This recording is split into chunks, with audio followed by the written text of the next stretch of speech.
Now 6:01, we'll go ahead and call the fiscal court meeting to order. If everyone can stand, and Magistrate Codon will lead us in invocation and continue to stand for the pledge. Dear Heavenly Father, we approach you with praise and admiration. We want to thank you for giving us this place to come and to make decisions for the county. Please give us discernment, wisdom, and understanding as we make these decisions. Also, thank you for the attendance that we have for the citizens that care for the things that's being done. Dear Lord, as we move forward, please put your blessing on the meeting, and as we leave, please have us to arrive to our home safely. In your Son's name. Amen.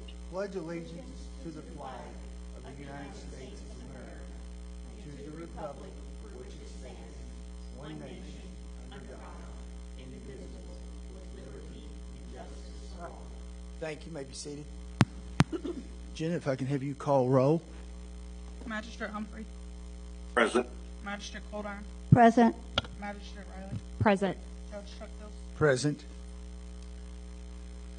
Moving down to item 5, approval of the regular meeting minutes for February 3rd, 2026.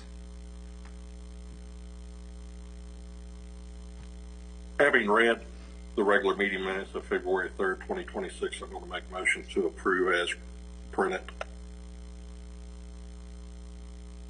I will second. We have a motion made by Magistrate Humphrey, a second by Magistrate Riley. All in favor saying aye. Aye. Appears all in favor, motion carries. Moving down to item 6, fiscal matters. Go to 6A, approval of the claims on the general fund, road fund, jail fund, along with all transfers presented dated February 17th, 2026.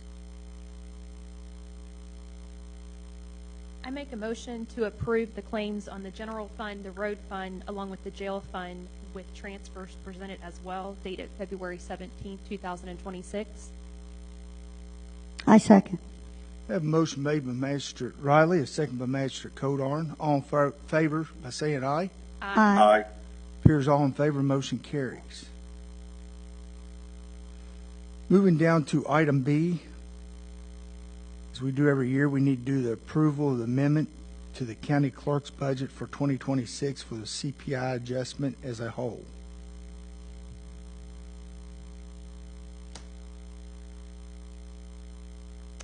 I make a motion that due to provision of KRS 64.527 to adjust the compensation for 2026 of the members of the, No, the one above the county clerk.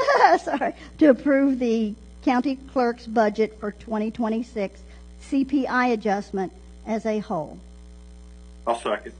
I have a motion made by Magistrate Codarn, second by Magistrate Humphrey. All in favor by saying aye. Aye. Aye. Appears all in favor, motion carries. Moving down to item C, we have present for a motion in accordance with provision of KRS 64.527 to adjust the compensation for the 2026 of the members of the Grant County Fiscal Court magistrates in the amount of 2.7 as determined by the Department of Local Government. It would be retroactive if it's passed to January 1st, 2026. Judge, I would request that this particular line item, along with the county coroner and the county attorney, that these respective requests for motions be tabled at a later date, that we will revisit from a whole perspective as we look at the occupational tax lowering it, i.e. when we get to that point, I would entertain relooking at this then. Okay. Like from a forecasting standpoint, over the next, several weeks as we look at the analysis. On items C, D, and E, I have a motion to table this at a later date for review as we look at the occupational taxes and other pay increases for county employees. I second. A motion made by Magistrate Riley, a second by Magistrate Codarn. All in favor by saying aye. Aye. Aye. It appears all in favor, motion carries. We move down to item F, approve Resolution 2026-01, urging the Kentucky General Assembly to pass House Bill 557. Give me 1 second, and I'll read this resolution out loud to the court. Resolution number 2026-01, Grant County Fiscal Court, a resolution urging the Kentucky General Assembly to pass House Bill 557. Whereas the county government across the Commonwealth of Kentucky have increased general funds transfers to county jails by approximately 76% from fiscal year 2019 through fiscal year 2025, diverting limited local resources from essential public services. And whereas county governments are required to house felony defendants for extended periods while cases await trial, often for months or years, without reimbursement from the Commonwealth for individuals who later receive credit for time served, effectively shifting state incarceration costs to the county government. And whereas the Commonwealth currently reimburses county governments $35.34 per day for housing state prisoners, which is significantly below the statewide average cost to counties of $63.44 per day, forcing county taxpayers to subsidize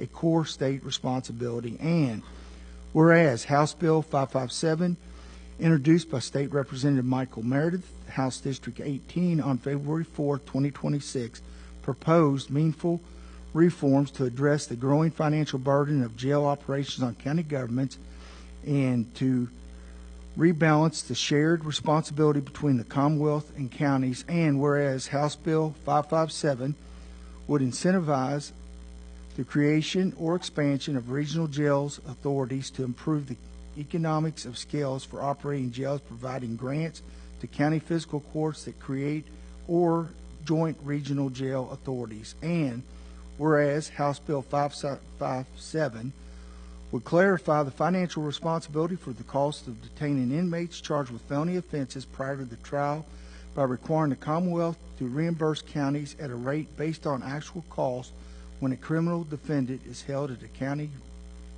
or regional jail, depending on trial, is convicted of a felony and receives credit for time served. And whereas House Bill 557 would redefine the state inmate housing model by requiring the Commonwealth to contract with county fiscal courts or regional jail authorities to house state inmates in county or regional jails and to reimburse the county or jail authority for the actual cost of housing those inmates. And whereas House Bill 557 would strengthen jail accountability by requiring inmate programming and daily medical professional presence in the jail and limited the transfer of state inmates between facilities without prior approval of the Commonwealth. And whereas House Bill 557 is a legislative priority of the Kentucky Association of Counties and is supported by the Kentucky County Judge Execs Association, the Kentucky Magistrate and Commissioners Association, and the Kentucky Jail Association. Now, thereof, it be resolved that the Grant County Fiscal Court recognize the urgent financial challenges associated with the operating county jails and housing inmates and commends the State Representative Michael Meredith for his leadership in addressing these issues. The Grant County Fiscal Court appreciates Representative Savannah Maddox for representing Grant County as a co-sponsor for House Bill 557 and supporting its passage during the 2026 regular session. The Grant County Fiscal Court respectfully urges the Kentucky General Assembly to pass House Bill 557 during the 2026 regular session. The clerk of the Grant County Fiscal Court is directed to transmit a copy of this resolution to the members of the Kentucky House of Representatives and the Kentucky State Senate representing Grant County. Motions have been made and second in resolving and adopting the Grant County Fiscal Court as it duly convenes this meeting on the 17th day of February 2026. I need a motion to pass this resolution. I make a motion to approve Resolution 2026-01, urging the Kentucky General Assembly to pass House Bill 557. I will second. I have a motion made by Magistrate Codar, second by Magistrate Riley. All in favor by saying aye. Aye. Appears all in favor, motion carries, and this will be sent on to the House of Representatives and our state senators of the resolution. Thank you all for passing an important resolution that I believe throughout the Commonwealth, all the counties in the Commonwealth will be passing the same resolution.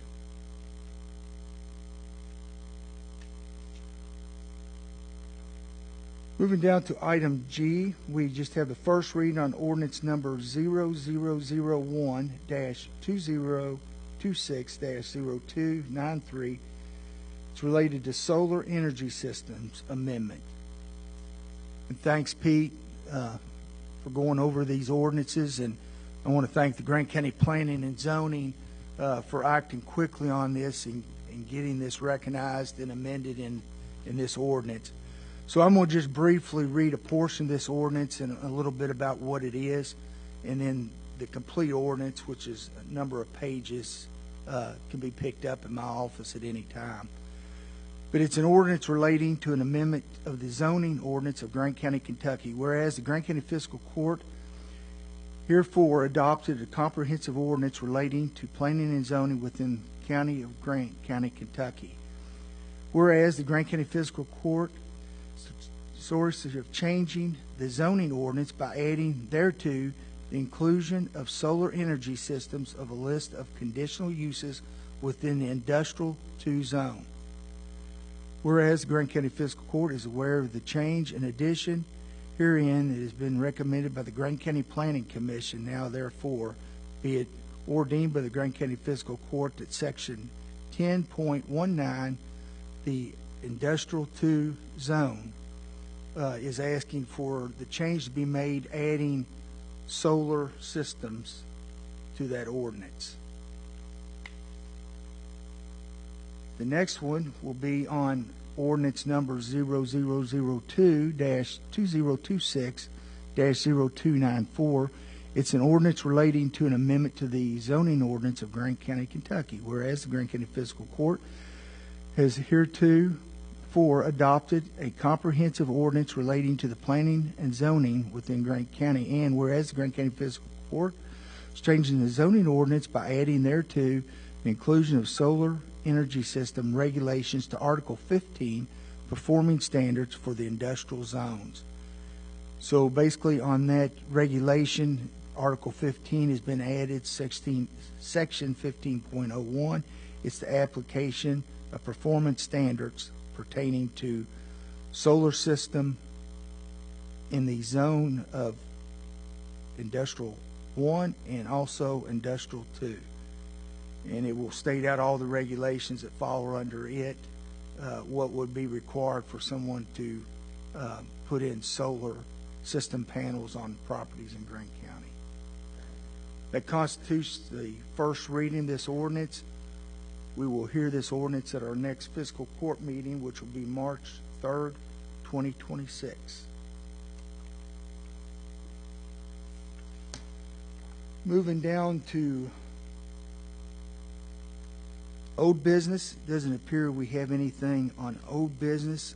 Under new business, I just passed out to the court members on a document I just received from the Commonwealth of Kentucky, being the transportation cabinet, and I know magistrates aware of it. During the major storms we had, the ice storms and the snowstorms, we started to run low on salt, and a lot of that happened. Our vendor was unable to get additional salt, and it wasn't only just our vendors across the Commonwealth of Kentucky. Numerous counties were running into the same situation. They had used, as we did, 350 ton. We still have excess salt in our bin, but with concerns of other storms hitting, we wanted to hold a reserve, and the state allowed us and other counties to able to get salt from their salt bins at the state barns due to the fact that they have a primary location. They receive their salt and they get priority over everyone else in the state for their salt, and it's obviously because of the state road department. But fortunately, they were able to provide us the salt at their contract cost, which is actually a little bit less than ours. I would like to buy salt from them on a regular basis, but this was strictly an emergency situation, and they've asked us to sign an agreement for services to be performed in connection with government agencies. So that's what you all have in front of you. We had ended up getting 84 tons of salt.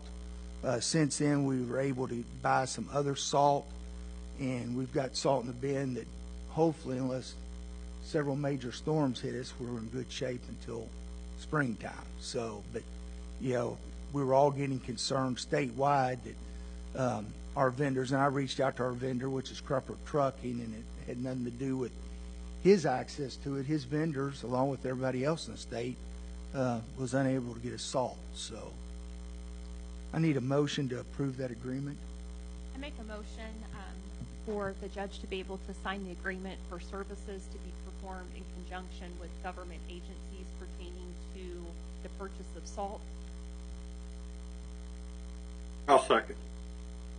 I have a motion made by Magistrate Riley, a second by Magistrate Humphrey. All in favor by saying aye. Aye. It appears all in favor, motion carries. I appreciate that, and I'm sorry I just received that from the state about an hour or so before the court meeting, so I thought we'd go ahead and get it taken care of at this meeting. Moving down to judge's report. I don't have a whole lot to report on this meeting. I think we pretty well covered a lot of it. Moving down to magistrate report. Sean, anything to report on District 2? No, I don't have anything to report. Jacqueline, District 1? Not particularly pertaining to District 1, but did you want to acknowledge from a data center perspective, planning and zoning, that will be coming also to come? Yes. Not just the solar energy systems tonight, but phase 2 would be them addressing the data centers. Planning and zoning had met actually last night, and there's discussion of the data centers that will be coming up in March for first readings. Thank you.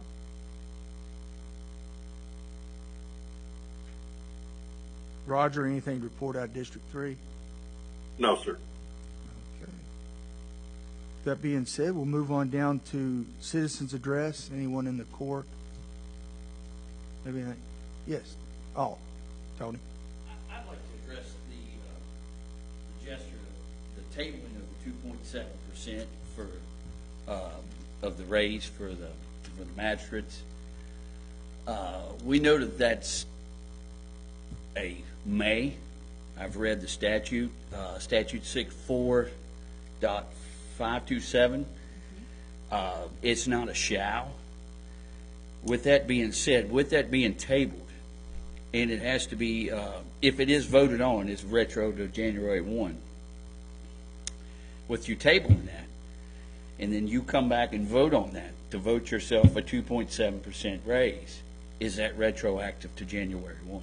Yes, it would be. It would be. Legally. What about, you know, I'm speaking for myself, but there's other people here that we didn't get the raises the last 2 years. Right.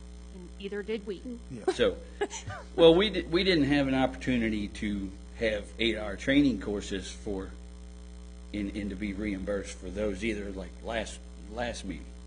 So, mindful, there's some animosity back here of what we've been seeing and what's been going on. Now, I know that you've talked about and you tabled this to address the payroll tax and address raises. Now, when you address that, would ours be retroactive to January 1? Is my question. That's all conversation that we would need to meet on. I just wanted to make sure that there's some that we have silent voices. I wanted to step forward to make sure that the court knows that we are here. Okay. We understand. Yeah, Absolutely. we understand, appreciate it. Anyone else? Yes, Dave.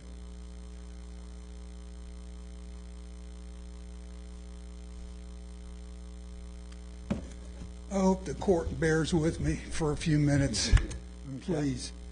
First thing,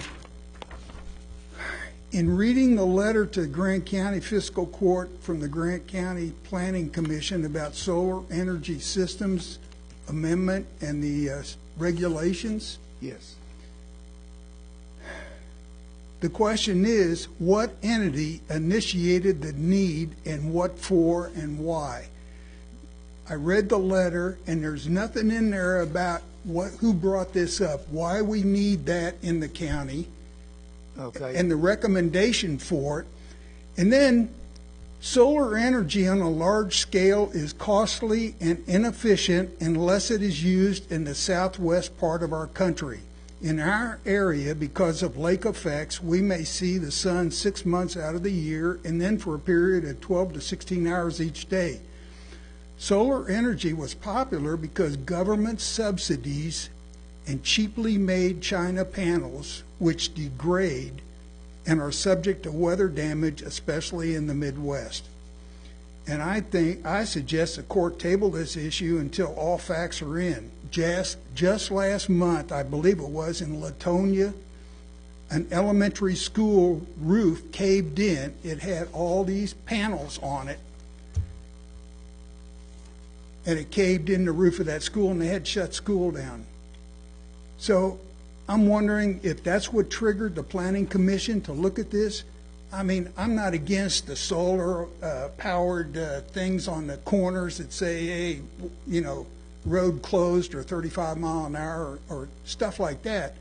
But to have these big fields out there, I'm trying to figure out who brought this up and why. If I can explain, Dave, to everyone, there's been interest from entities wanting to create we refer to as solar farms, where they take hundreds of acres of land and put all these solar panels.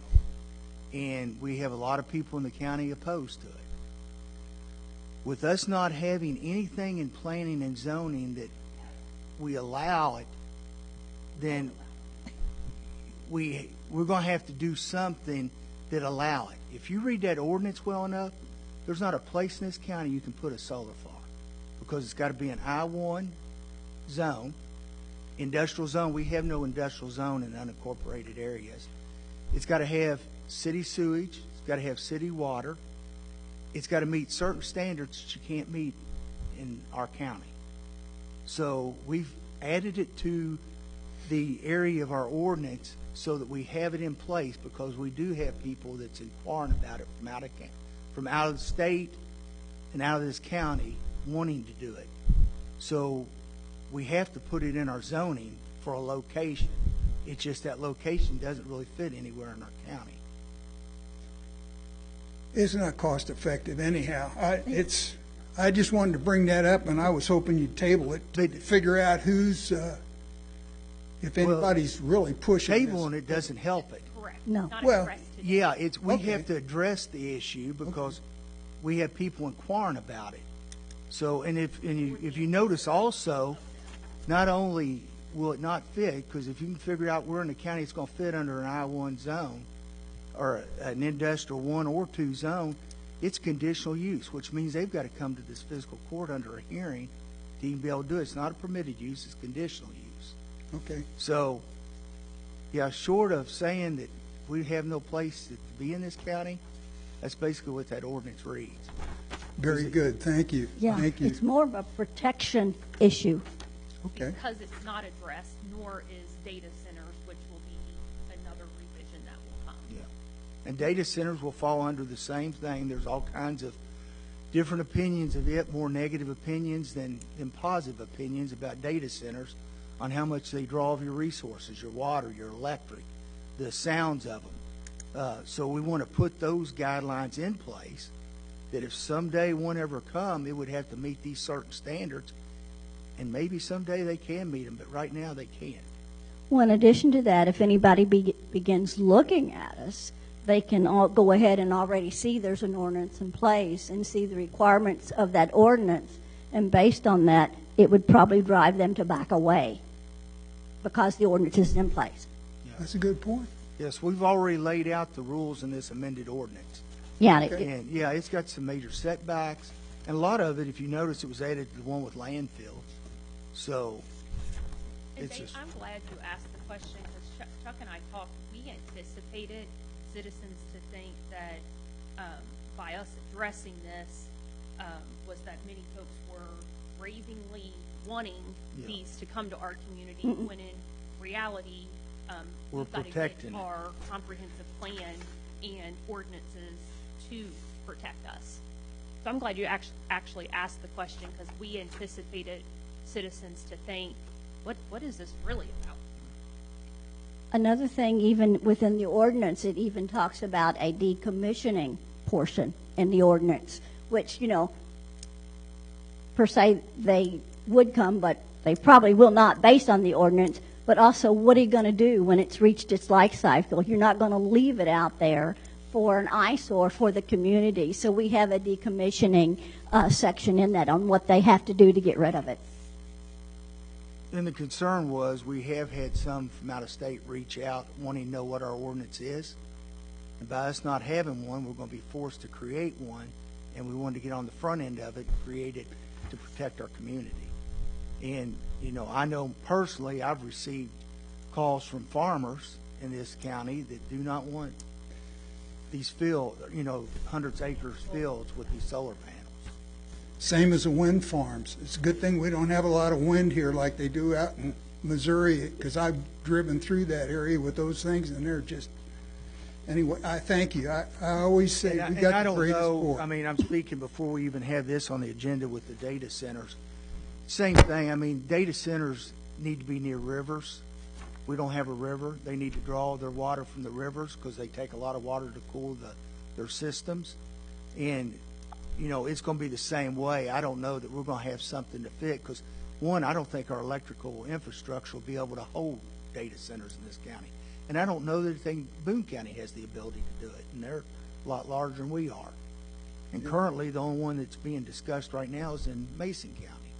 And there's a lot of controversy against it. The only ones that seems to be for it is the ones that will benefit from it. So, I'm tickled to death you clarified that. Thank you.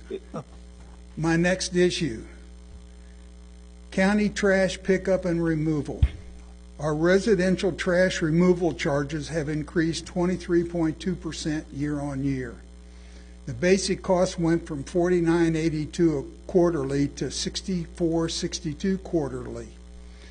And then along with this basic charge is a fuel recovery, which I believe varies, but before the increase it was $7.22 quarterly. Now it's up to $9.63.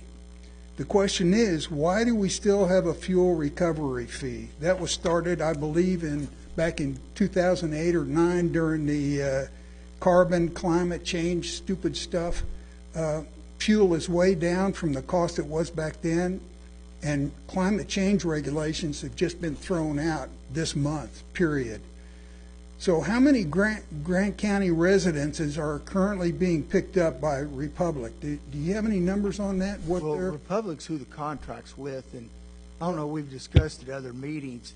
Republic, we still had a contract could be renewed, and actually Debbie's on the 109 board, and she could probably help me address some of these issues.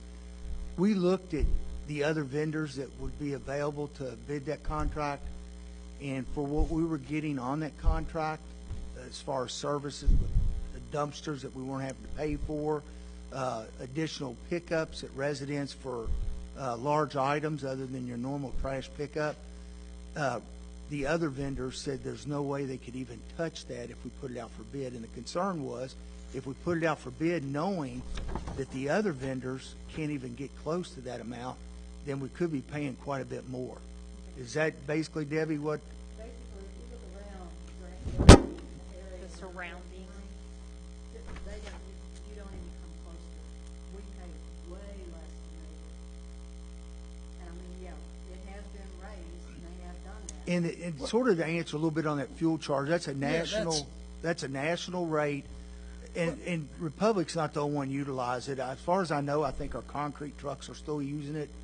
A lot of the large vehicles are using that fuel charge. Well, I'm questioning the fuel charge. I know that the pickup is going to cost more. The trash pickup is going to cost more, but I'm questioning the fuel rate.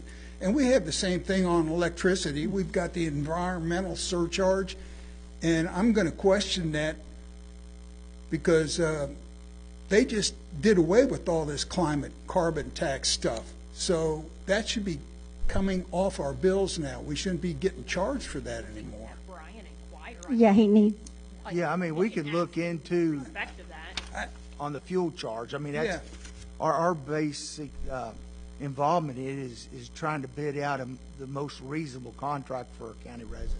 Well, I And- agree and with we you. felt like, I've told several people this, we could have put it out for bid, but from the insight I received personally, and also through Brian Miles, our director of solid waste, they were going to be a lot higher, and that gave Republic the opportunity to bid their bid higher, because I don't know that they wanted to maintain that bid for that price.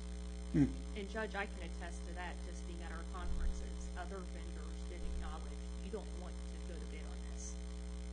There's going to be a day you're going to have to, and it's not today. And that was them basically saying, you got a good deal. Yes, it's went up, but to Debbie's point, And there's a lot of hidden benefits the public doesn't realize. I mean, like Republic, some of the others, just strictly you're paying for your trash pickup. I mean, right now you can put out a mattress, you can put out sofas and large items, and they pick that up free of charge. If you tell them ahead of time, it will. you have to schedule it Yeah, you have to and wrap, schedule it. wrap it to their, Right, right. Yeah, year round, and then we have our normal hazardous cleanups and different things like that, and then the dumpsters they provide to the county for all the roadside pickups, the inmates that clean the roadsides at the jail, all that goes into these dumpsters that we don't pay for. Well, the only thing I'm complaining about is the fuel charge. I just, And I'll be glad to look into it. I don't know that there's a whole lot that we can do, but we'll look into it to see Okay. if we have any control of that. lastly, is ambulance service in Grant County, especially in the rural areas, especially when the weather is snow and ice.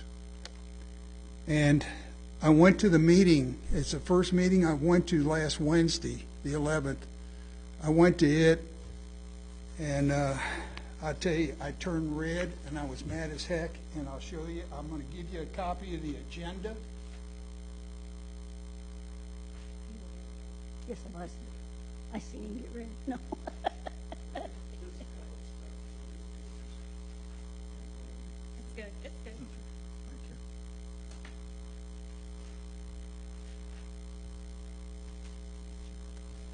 And the thing that really set me off before the meeting even started, I read over the agenda, and if you look at item number 7 on there, item number 7, citizens address open forum, 90 seconds per citizen per topic. And I'm saying, if you're a normal person, you cannot get up out of bed in the morning and get dressed in 90 seconds. But yet this board set a limit for a citizen to come up and address them, and they work for us, we the people. And it really just set me off, and I lost half my thought while I was addressing them over that 90-second clause. It really ticked me off. Did they let you go for longer than 90 seconds? Yeah, and I told them that we the people are paying for them. And I also told them they need to look at our ambulance situation from 30,000 feet so they can oversee it and manage it. And they're going to take it over. The county's going to take it over sometime in 27. But they are so doggone right on top of it that they can't see what's going on. And my issue that set me off to go there, and I hope you give me some time, 5 years ago. We'll give you more than 90 seconds. 5 years ago, February 21st of 2021, it was almost 5 years identical in time. It was a Sunday, we were going to go to church, go to breakfast, and then go out shopping because we had all that ice and snow up through that Sunday. And we got up Sunday, and my wife says, I don't want to do that. I just want to go to church and come home. And I said, okay. So we get home at 9:30, and we're a quarter mile off the main road, Verona Mount Zion Road. And there's an ambulance right there at the top of our lane, Jeff's Lane, and Verona Mount Zion Road, and a pickup truck in the lane. And we're a quarter mile, dog leg to the right, down the lane to our house. So I'm sitting there 5 minutes, and I finally get out of my car, and I ask what's going on. And one of the ambulance EMS people said, well, there's a gentleman down there that's hurt, and we have to get him out of there. He cannot walk, and we have to go get him. And as it turned out, the first ambulance went down to his place. He lives past us. His name is Jennings Ray, and he is past us, and it's like a flag lot. He's got 12 acres. But anyway, the ambulance, they picked him up, and they went to turn around, and they got stuck down there. They had him morphed up and on a stretcher in the ambulance, and they couldn't get the ambulance. It was turned crossways in down at his place. They couldn't get out. Was it snow or? Snow and ice. Okay. It had iced and then snowed on top of that. We got out all right. I got a four-wheel RAV that's all-wheel drive, and if you got decent tires, you can do it. Anyway, so the ambulance ends up, the one up on the road ends up going down and takes the dog leg and then stops. There's two houses and driveways right there, and he stopped right there. And he disappeared, so I just got in the car and I went around, and there he was right there, and I pulled up behind him and I said, what's going on?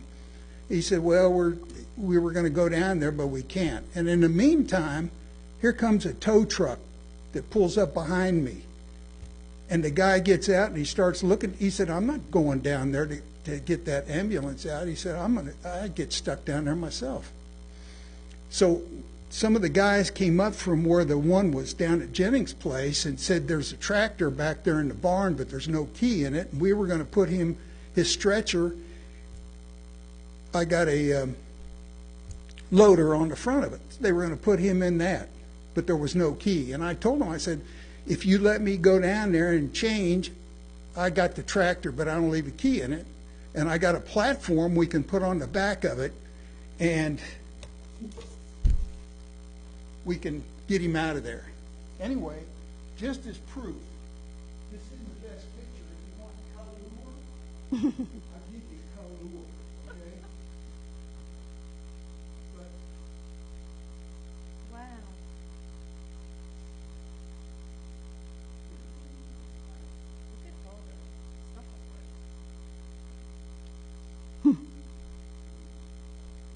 That's the lane coming up. anyway,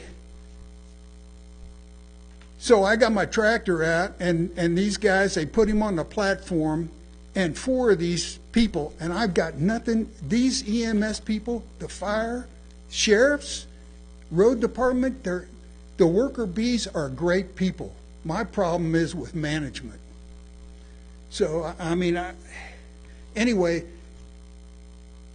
I drove all the way up to the main road with Jennings on this thing. He had a broken hip. He fell down his steps and had a broken hip. And then it turns out my neighbor around the corner came with a great big John Deere tractor and pulled that ambulance out of Jennings' place and took it all the way up the road. I told this to, that's the first instance, and I told this to the board. When did this happen? This happened in 2021? Yeah, now Okay. get ready for this. I told that to the board, and Mr. Morgan tells me, well, ambulances have these chain curtains, and all they have to do is drop these curtains down, because he was talking, I said, they really need chains. What I want the board to have, or the ambulance service to have, is an off-road, all-terrain, because, yeah, you can go around with an ambulance in Dry Ridge or Crittenden or Williamstown and pick people up. But when you get out in the rural areas of Grant County off the main road that are usually pretty clear, but you get off into these like where we live, 4 families live on this lane. It's treacherous when there's ice and snow. During good weather, hey, it's a piece of cake. But when it's bad like that, it's rough. So he tells me there's a chain curtain, and I was so ticked about this number 7 on here, I should have called back on him and said, well, why didn't they use it? Do we even have ambulances with that on it? Well, here's the kicker that brought this up to be. Monday, we come back from, my wife's going to physical therapy because she had hip replacement. We come back at 12:30 in the afternoon, and there's an Owen electric pickup truck. We had snow and ice on the lane. The roads were clear, but it was just like 5 years ago. And an Owen electric truck was back there, a pickup truck, and I didn't remember the guy's name, a great guy from Owen Electric. But anyway, he was out checking wires and whatever, and he saw Jennings. Jennings got his car stuck down there, and when he got out of his car, he fell. And it turns out he broke his back, and he broke a leg, and he's got a rod in his leg, and they're doing a glue up on his vertebrae on his back. He's still in the hospital, and that was from the 9th of February. So the Owen Electric guy comes up to me. We just pulled in groceries, and he said, do you have a blanket? Jennings has been laying out there for probably a half hour or an hour at least in the lane in the snow and the ice. And so I gave him a blanket to put on him, and then I was telling him, well, this is the same thing that happened 5 years ago. And he said, well, we called 911 and an ambulance is coming. I said, okay, and I told him, I said, you need to go up on top of the lane and stop that ambulance from coming down here because they're going to get stuck. And I said, if you'll do that, I'll get my tractor out. And I told him what we did back in 2021, and I did the same thing. I got the platform on my tractor, and meanwhile, the ambulance had come, and it got stuck in the lane on the dog leg to the right, trying to get down the lane to our place. So he told the guys to bring a stretcher down there, and they brought a stretcher down, and they got Jennings and put him on my tractor and drove all the way up to the road again 5 years later. Same thing, except this time he fell in the snow instead of in his house. And what I'm saying is, could be a life and death situation. And when people are sent out on calls like this, they have to be advised of what's going on. And they have to be able to be equipped with the necessary tools to do a job. And I'm saying that the worker bees want to be, but they're not getting taken care of right. I don't think we have the proper equipment to really work, in the rural areas of the county. And I hate to have somebody have a heart attack when it's snowing or whatever, and you can't get to them. So that's my whole point here.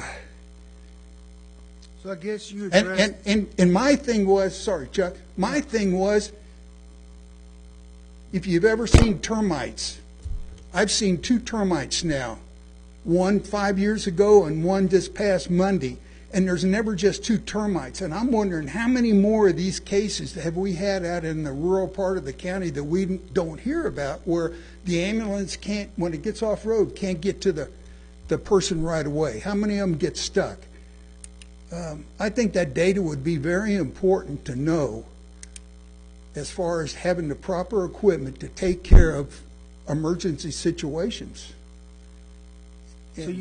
And not to interrupt, Dave, so you addressed that with the board, because obviously the ambulance board, they don't have this equipment. I mean, they're contracted with Dry Ridge, but going forward, what you're saying and what they need is four-wheel drive ambulances to help. Now, that doesn't mean they won't get hung up or stuck going back a private lane, but that would help out quite a bit. I thought they were overseers and managers of the whole system, and the county was going to take over the system eventually. They're putting together the infrastructure to take over the ambulance service, but currently it's being overseen and operated by the city of Dry Ridge, and they're just under a contract until this. Well, the interlocal agreement, right? Yes. Well, all I'm saying is, From an awareness perspective, Yeah, I'm saying it's got some holes in it, some bugs, and I don't know if that board can iron them out. They're too close to hands-on on what's going on instead of really managing and overseeing that whole operation.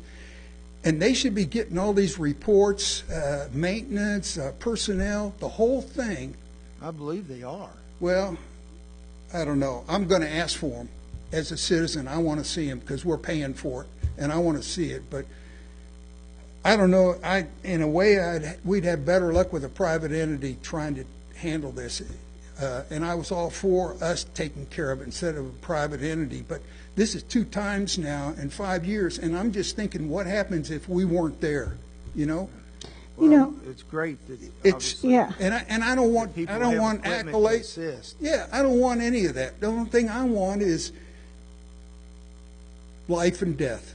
That's it. If we have a life and death situation, I want the county to be able to handle it as best, that we can. That's, You know, Chuck, on something like this, I mean, the major storm we don't have them that often. So, to have equipment around setting is an expense too. Not saying that we don't need it, but I'm saying from maybe an emergency response tactic, you have a protocol on conditions like this that you know where to get the equipment to go get it done just for that specific time. I don't know if, the two couldn't coordinate, whoever is, the dry ridge that do it, if they can come up with an emergency response different in protocol than just the normal routine that we have.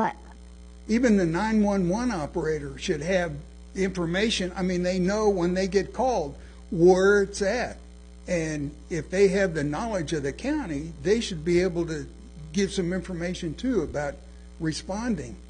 Yeah, I'm just, it's just upsetting, yeah. Well, they do. I mean, they know when you pull up on the computer system of where your house is at. A lot of times what they don't know, because it's not real time, of what conditions the private lane in. It may not even be snow, and maybe the fact that we've had a lot of rain and it's nothing but mud because no one put gravel on it. So, I mean, there's a lot of other factors and conditions that can happen when it's off-road like that. But, Well, I mean, it looks like of them, and I don't know what the status is with all their ambulances, if they even have a four-wheel drive. I don't know for sure, but that'd be something. Go ahead, Dennis.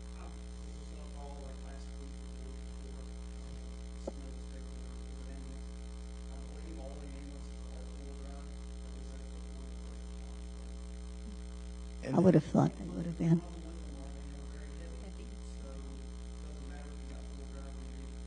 I don't know, are they very heavy or are they lightweight? They're just a big box on wheels. They're heavy. And, well, I don't know. Yeah. I'm just saying. And then the tires. What kind of tires are they running? And Well, I Anyway. know during a bad storm, they run chains, and what Tony was telling you, they do have those curtain chains on them that drop down, just like some of the big road tractors have.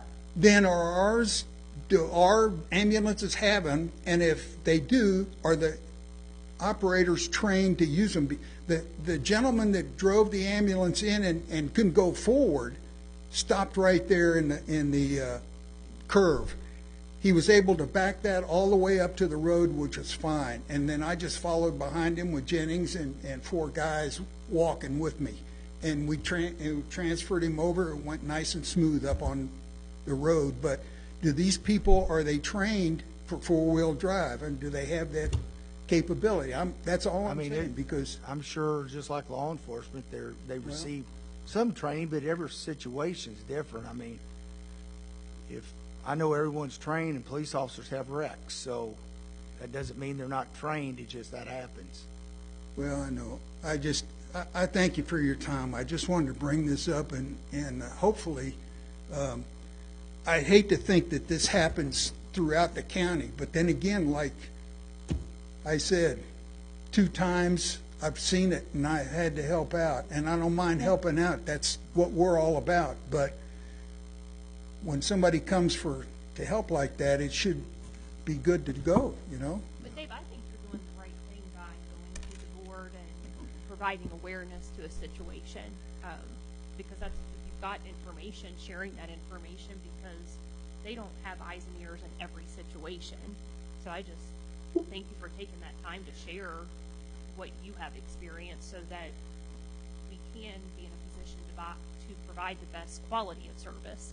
And, you know, to Chuck's point, it's currently contracted out. And so, you know, what they can do, you know, from a communication with the contract.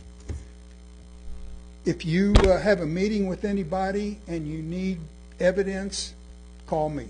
I'll come up and talk to whoever I need to, whoever wants to hear it, because it's happened, and it happened 5 years later, identical. Anyway, thank Okay. you for your time. Okay, thank you. Dave, thank you. Okay, anyone else? Yes, Chris. I won't take very much time. I am just here for some clarity. Okay. And, sorry, I have a big voice anyway and with a microphone. Going back to what Tony mentioned earlier, the concern over the 2.7% potential increase. And I think that some clarity needs to be behind this because there is animosity, and I think a lot of that animosity comes from folks not understanding the whole situation and where funds come from. Are things being considered for other Grant County employees for pay raises? I am aware that last year this came up and the magistrates voted against it and did not take that pay increase. It's come up again. So my first question is that something that comes up annually for elected officials regardless of county Yes. situations or anything? Yes. After the first year, Department of Local Government sends out the new CPI, which was 2.7. Okay. They send it out, and it has to go before the court to decide, one, are they going to take it, or two, are they not going to take it? And CPI stands for cost of living, essentially? Cost of living. Consumer Price Index. Price index is what Yes. it stands for. And it's just general procedure. That's what they do. And the payment of those funds would come from the county, not That's from the state. You're right. Correct. And so, but that is just automatic for elected officials. Yes. So then any other county employees to be considered, any of those departments to be considered for a pay increase, how is that discussed and how does that come about? It's normally during the budget process prior to July 1 Okay, is when, because the county itself runs on a fiscal year from July 1 to Right. June 30th. right. This comes in after the calendar year because the new Consumer Price Index is now released after the first of the year. Okay, So that's when theirs comes into effect. okay. As So I say, on all elected officials, your judge, your clerk, or whatever, they have to take it because it's mandated by state. It is an option of the magistrates and the coroners whether to give that or not. Okay. Please. And county attorney. The 2.5 is just from the state. It's no standard that this court would set for all employees Right. either. I'm I think aware of that. There's a confusion that if you come out with a CPI, then we should get it too. That is not the emphasis of that.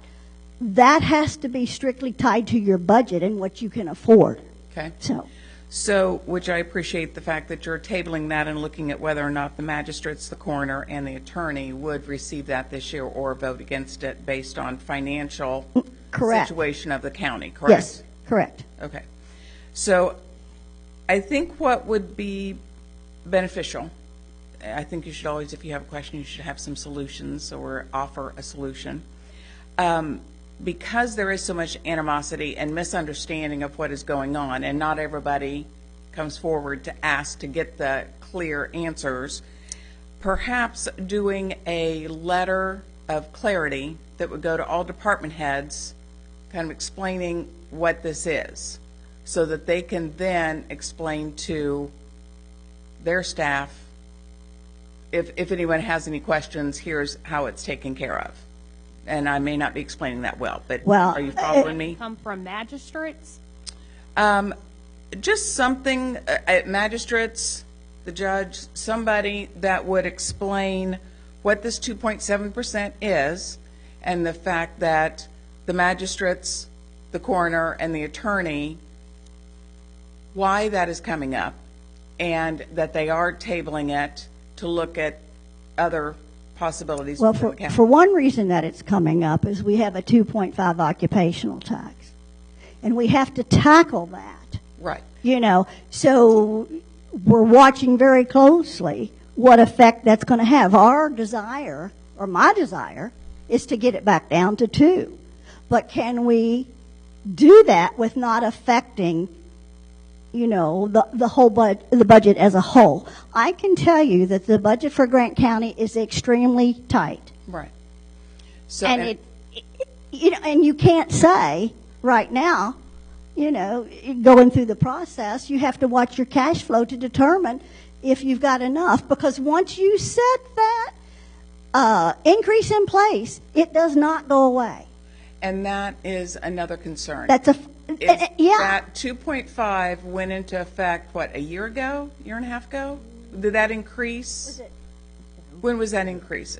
But it's been recent, within the last couple of years. Yes, correct? yes. Okay. Yes, So with the budget being so tight, yes,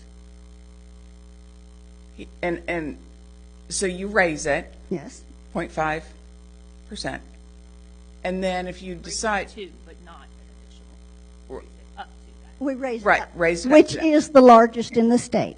so if you take that away, Yes, if you go back down to the 2 point, Mm-hmm. you're taking money out, you're taking your cash back out of your bank. correct, and then a year from now, Mm-hmm. say, oh, we don't have enough money, now we got to add it back in. I Yes. think that causes more animosity That's- than leaving it that's alone. what- Haven't That's made where we the are. change yet. Right. Yes, yes, So to me, as a taxpayer, yes. I would think it would be wiser to just leave it be. If the finances are still tight, why reduce it and then potentially get to the point where, And that's why we monitor on a regular basis. Yes. And have been, to look at this for raises and to lower 0.5%. We do not want to be the highest occupational tax. no, of course not. But I think at this point, the concern of the majority, the people that I've talked to and that are talking about it, is the fact that it's been multiple years and there haven't been raises. And so therefore, the county employees that feel like they feel overlooked, they feel like they are being considered that they are not of as much value because they're not receiving any additional So compensation. would you rather have higher occupational tax in order to receive a raise? And we are. We're working to address large budgeting items. Well, as one of states them- course correct themselves. Absolutely. And one of them is we read the resolutions for the state to help fund the county jail system. Yes. And as there's been Right. county That's- inmate contracts, that is beginning to get shored up as far Yeah, as the jail is money headed in the right direction with their county contracts. But the state prisoner pay is not where it should be financially to support the jail. Right, and that's been like that for quite Yes, some time. quite some time. So now And- that's being addressed to try to bring in more finances. But it's no to guarantee. Assist the jail so that it doesn't take as much funding from the county. Is that It's correct? the sustainability is the key. Right. So looking for the leaks, and then to answer your earlier question, would I rather pay a higher payroll tax and get a raise? I only say yes because I think if you reduce that payroll tax in a year, you're going to come back and need to raise it up again. Well, and that's why we're trying to address systematically things.